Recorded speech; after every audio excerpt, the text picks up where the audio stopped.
Hi student, आज के इस वीडियो में आप सीखने वाले हैं एक्सेल में प्रतिशत व सैलरी कैसे निकाली जाती है। तो इस वीडियो को शुरू से लेकर अंत तक ज़रूर देखिएगा और जो लोग चैनल को सब्सक्राइब नहीं किए हैं वो लोग चैनल को सब्सक्राइब भी कर लेंगे। जैसा कि हम आ चुके हैं कंप्यूटर के मेन स्क्रीन पे, तो सबसे पहले हम एक्सेल को स्टार्ट करते हैं। एक्सेल में हम बनाते हैं पहले चार्ट को कि किसी कंपनी में या किसी व्यक्ति की सैलरी दी जाती है तो बेसिक एक किस प्रकार से हम चार्ट बनाएंगे। तो सबसे पहले हम चार्ट बनाना सीखते हैं। तो यहाँ पे हम सबसे पहले देखिए ये वाले सेक्शन में हम लिख लेते हैं सीरियल नंबर। ऐसा नंबर यहाँ टाइप करेंगे और यहाँ पे हम व्यक्ति का नाम लिखने के लिए एक नाम का हेडिंग देंगे। यहाँ नेम लिखते हैं और यहाँ हम लिखते हैं डेस्टिनेशन।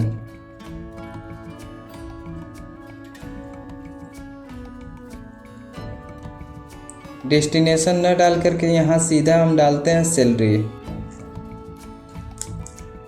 और फिर यहाँ हम देते हैं टीए।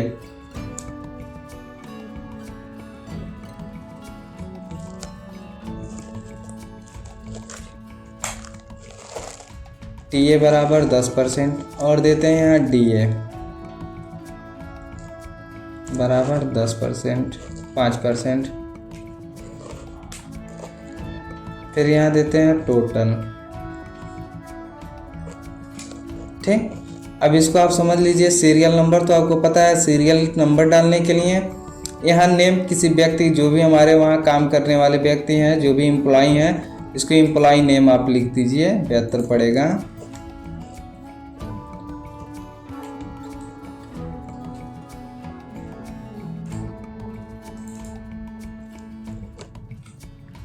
Employ name. ठीक, यहाँ सैलरी हो गया। सैलरी क्या है कि ये एम्प्लॉय का सैलरी कितना है।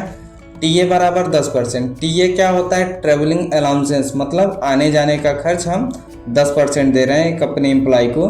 और डीए का मतलब होता है डीएनएस अलाउंसेंस, मतलब महंगाई भत्ता। यानी कि महंगाई जिस प्रकार से बढ़ रही है उस प्रकार से पर मंथ 5% एक्स्ट्रा हम इनकम दे रहे हैं उसको, डीए का। फिर टोटल, एक उस व्यक्ति, उस एम्प्लॉय को टोटल सैलरी कितना मिलेगा। अब आप देखेंगे कि यहाँ एम्प्लॉय नेम में हमारा जो नेम लिखा हुआ है यहाँ शो तो हो रहा है फार्मूला बार में, बट यहाँ पे हिडन हो गया। तो इसको हम शो कैसे करेंगे? तो यहाँ पे जनरली या तो हम डबल टैप कर दें, डबल क्लिक कर दें, या तो इस पर क्लिक करके इसकी विड्थ को हम बढ़ा दें। ठीक, और अगर ऑटो एडजस्टमेंट करना है तो डबल क्लिक करिए, ऑटोमेटिक एडजस्ट हो जाएगा। यहाँ सीरियल नंबर में 1 टाइप किए, 2 टाइप किए। इसको हम दोनों सेल को आपस में ऐसे सेलेक्ट करके और यहाँ प्लस वाले आइकन पे ड्रैग कर देंगे तो हमारा सीरियल नंबर ऑटोमेटिक आ जाएगा। यहाँ किसी व्यक्ति का नाम लिख लेते हैं, जैसे अमन हो गया, अनिल हो गया, सचिन हो गया, कमलेश, महिमा, पार्वती, प्रिया,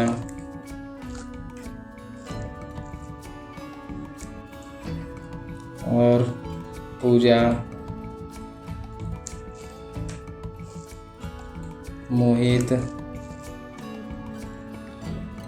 आकाश। मान लीजिए हम 10 एम्प्लॉय का नाम लिख लिए। अब अमन की सैलरी क्या है? 15,000 है।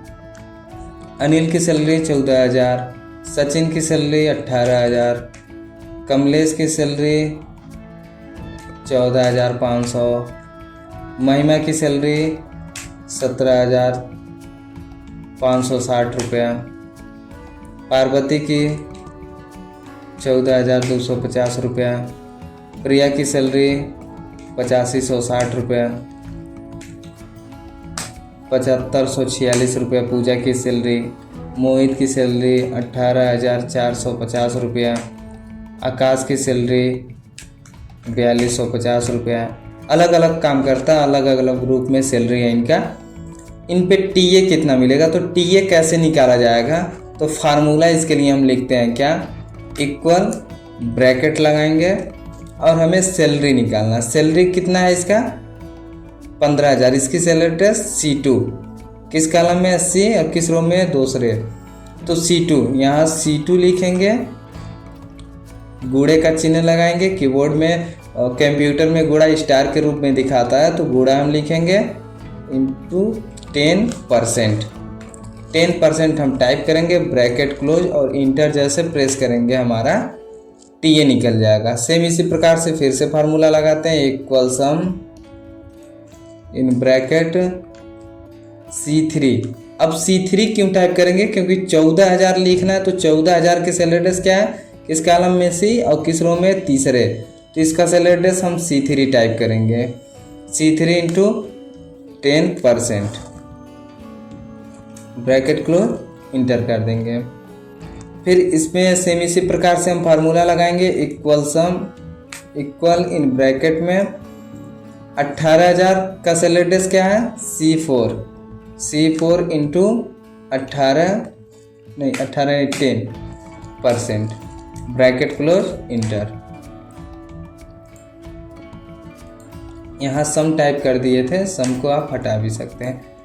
आप यहाँ से या तो ड्रैग कर दीजिए, टोटल एक साथ सभी निकल जाएंगे। और DA निकालना हो, इक्वल ब्रैकेट में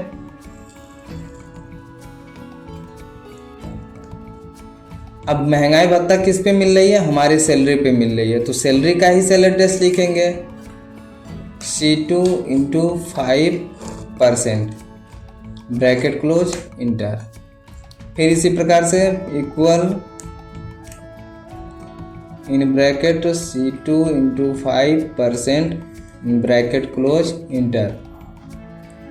सॉरी, C2 ना होकर के यहाँ फार्मूला में हमारा सैलरी टेस्ट चेंज रहेगा, क्योंकि 14,000 का निकालना है, तो C3 टाइप करेंगे। C3 टाइप करके इंटर प्रेस करेंगे, हमारा रिजल्ट आ जाएगा।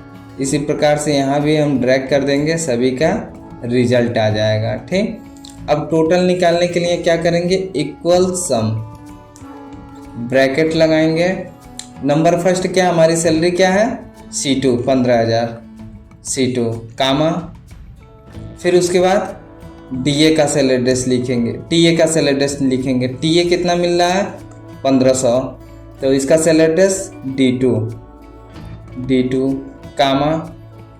अब DA कितना मिल रहा है 750, इसका सैलरी टेस्ट क्या है E2 प्रेस करेंगे, ब्रैकेट क्लोज और इंटर प्रेस करेंगे। आप देखेंगे 17,250 रुपया। देखिए, काम करने से पहले काम को खुद सोचना पड़ता है, कैसे काम हो रहा है। अगर मान लीजिए ये अमन नाम का व्यक्ति, इसकी सैलरी कितना मिल रहा है 15,000 मिल रहा है, 15,000 के बाद भी कंपनी कह रही है कि हम आपको आने जाने का खर्च देंगे 10%, तो आने जाने का खर्च किस पे मिल रहा है, हमारी सैलरी पे मिल रहा है, तो सैलरी पे ही हम 10% निकाल देंगे। और महंगाई भत्ता भी हमारी सैलरी पे ही मिल रही है, तो सैलरी पे ही हम महंगाई भत्ता भी निकाल दिए हैं। इसमें भी C2 गुणे 5% लिखे हैं। अब कंपनी जब पैसा देती है तो तीनों को जोड़ करके देगी, तो 15,000 ये मिल रहा है, प्लस 1500 अलग से मिल रहा है TA, और फिर 750 रुपये अलग से DA मिल रहा है, तो तीनों को जोड़ देंगे जब आपस में, तो 17,250 निकल गया। देखिए, ये 2 से अधिक सेलों को जोड़ने के लिए हम रेंज एड्रेस का भी प्रयोग करते हैं। रेंज एड्रेस, अभी तक तो हम सेल एड्रेस का प्रयोग किए हैं। ये equal some in bracket C2 comma D2 comma E2, ये हमारा क्या है, सेल एड्रेस है। अगर हमें रेंज एड्रेस का प्रयोग करना है तो हम कैसे करेंगे, तो यहाँ उसके बगल में हम रेंज एड्रेस का प्रयोग करते हैं, equal some in bracket first का सेल एड्रेस हम लिखते हैं। तो फर्स्ट नंबर का सेल एड्रेस क्या है C2 है, C2। उसके बाद हम कामा न लगा करके कॉलन लगाते हैं, इज कालन इसको बोलते हैं, जो सेम इसको औसत का चिन्ह आप लोग कहते होंगे, बहुत से लोग औसत का चिन्ह समझते हैं, तो इज कालन देन इसका प्रयोग करेंगे। और लास्ट का सेल एड्रेस, जो सबसे अंतिम वाली संख्या को जोड़नी रहेगी उसको लिखेंगे। तो हमारा क्या 15,000 जोड़ना है, 1500 जोड़ना और 750 जोड़ना है, 3 यही है। तो थर्ड वाले का सेल एड्रेस क्या है E2 है, E2 हम टाइप कर देंगे, ब्रैकेट क्लोज और इंटर कर देंगे।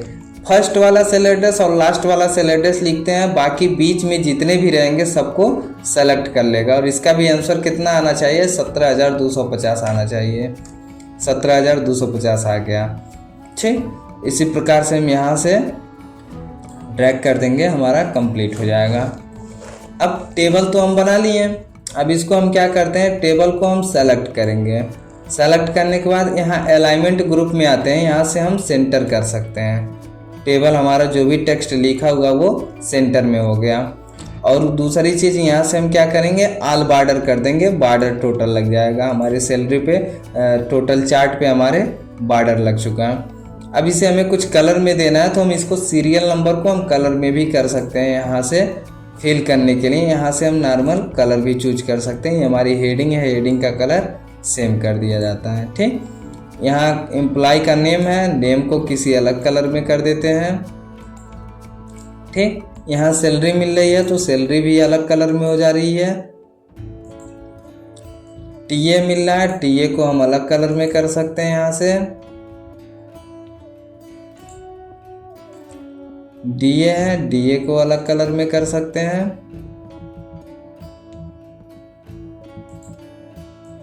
और ये हमारा टोटल है।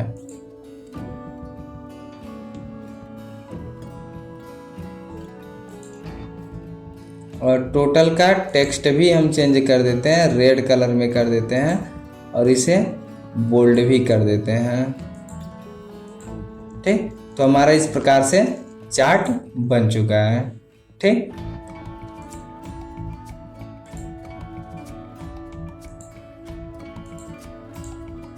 इस प्रकार से हम चार्ट बना चुके हैं। अगला वीडियो हमारा जो आएगा उसको आप लोग ज़रूर देखिएगा। अगला वीडियो हमारा किसी नेक्स्ट चार्ट पे रहेगा।